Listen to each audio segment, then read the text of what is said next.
मत्ती रचित सुसमाचार 5वां अध्याय। वह इस भीड़ को देखकर पहाड़ पर चढ़ गया और जब बैठ गया तो उसके चेले उसके पास आए और वह अपना मुंह खोलकर उन्हें यह उपदेश देने लगा। धन्य है वे जो मन के दीन हैं, क्योंकि स्वर्ग का राज उन्हीं का है। धन्य है वे जो शोक करते हैं, क्योंकि वे शांति पाएंगे। धन्य है वे जो नम्र हैं, क्योंकि वे पृथ्वी के अधिकारी होंगे। धन्य है वे जो धर्म के भूखे और प्यासे हैं, क्योंकि वे तृप्त किए जाएंगे। धन्य है वे जो दयावंत हैं, क्योंकि उन पर दया की जाएगी। धन्य है वे जिनके मन शुद्ध हैं, क्योंकि वे परमेश्वर को देखेंगे। धन्य है वे जो मेल करवाने वाले हैं, क्योंकि वे परमेश्वर के पुत्र कहलाएंगे। धन्य है वे जो धर्म के कारण सताए जाते हैं, क्योंकि स्वर्ग का राज्य उन्हीं का है। धन्य हो तुम जब मनुष्य मेरे कारण तुम्हारी निंदा करें और सताएं और झूठ बोल बोल कर तुम्हारे विरोध में सब प्रकार की बुरी बात कहें। आनंदित और मगन होना, क्योंकि तुम्हारे लिए स्वर्ग में बड़ा फल है, इसलिए कि उन्होंने उन भविष्यद्वक्ताओं को जो तुमसे पहले थे इसी रीति से सताया था। तुम पृथ्वी के नमक हो, परंतु यदि नमक का स्वाद बिगड़ जाए तो वह फिर किस वस्तु से नमकीन किया जाएगा?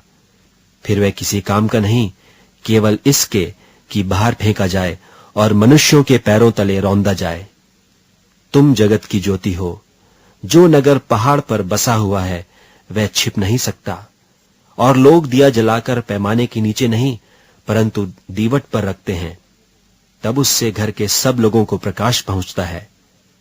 उसी प्रकार तुम्हारा उजियाला मनुष्यों के सामने चमके, कि वे तुम्हारे भले कामों को देखकर तुम्हारे पिता की जो स्वर्ग में है बड़ाई करें। यह न समझो कि मैं व्यवस्था या भविष्यद्वक्ताओं की पुस्तकों को लोप करने आया हूं। लोप करने नहीं, परंतु पूरा करने आया हूं। क्योंकि मैं तुमसे सच कहता हूं कि जब तक आकाश और पृथ्वी टल न जाएं, तब तक व्यवस्था से एक मात्रा या एक बिंदु भी बिना पूरा हुए नहीं टलेगा। इसलिए जो कोई इन छोटी से छोटी आज्ञाओं में से किसी एक को तोड़े और वैसा ही लोगों को सिखाए, वह स्वर्ग के राज्य में सबसे छोटा कहलाएगा। परंतु जो कोई उनका पालन करेगा और उन्हें सिखाएगा, वही स्वर्ग के राज्य में महान कहलाएगा। क्योंकि मैं तुमसे कहता हूं कि यदि तुम्हारी धार्मिकता शास्त्रियों और फरीसियों की धार्मिकता से बढ़कर न हो, तो तुम स्वर्ग के राज्य में कभी प्रवेश करने न पाओगे। तुम सुन चुके हो कि पूर्व काल के लोगों से कहा गया था कि हत्या न करना, और जो कोई हत्या करेगा वह कचहरी में दंड के योग्य होगा।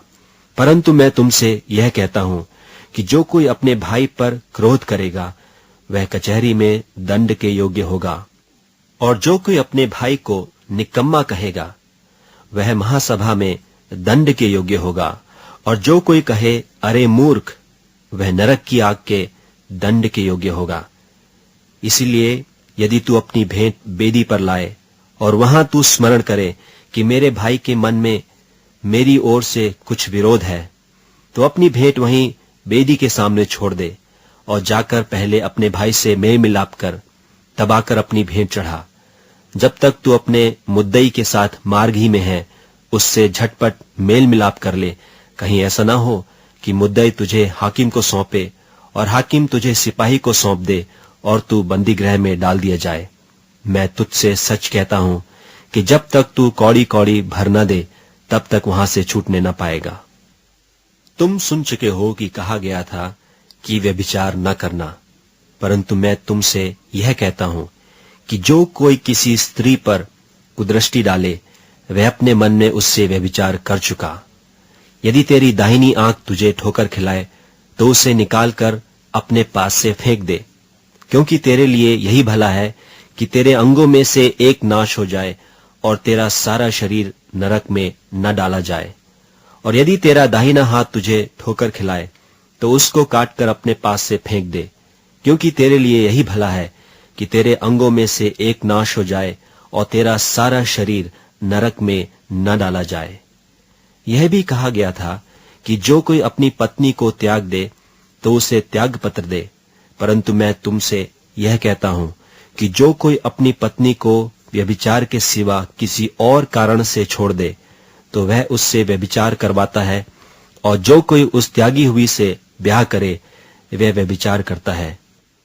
फिर तुम सुन चुके हो कि पूर्व काल के लोगों से कहा गया था कि झूठी शपथ न खाना, परंतु प्रभु के लिए अपनी शपथ को पूरी करना।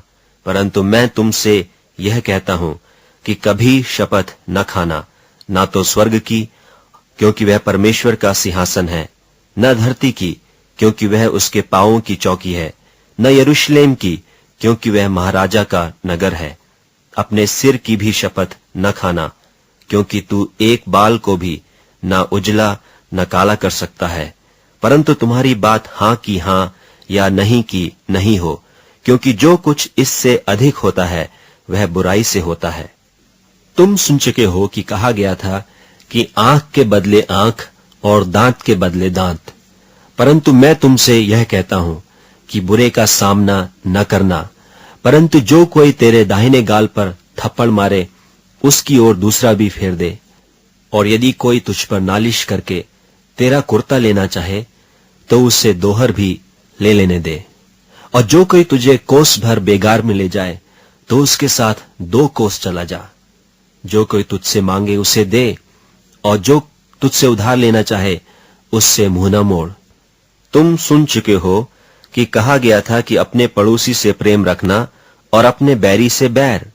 परंतु मैं तुमसे यह कहता हूं कि अपने बैरियों से प्रेम रखो और अपने सताने वालों के लिए प्रार्थना करो, जिससे तुम अपने स्वर्गीय पिता की संतान ठहरोगे, क्योंकि वह भलों और बुरों दोनों पर अपना सूर्य उदय करता है और धर्मियों और अधर्मियों दोनों पर मेह बरसाता है।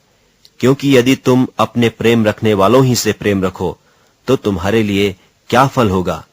क्या महसूल लेने वाले भी ऐसा ही नहीं करते? और यदि तुम केवल अपने भाइयों ही को नमस्कार करो तो कौन सा बड़ा काम करते हो?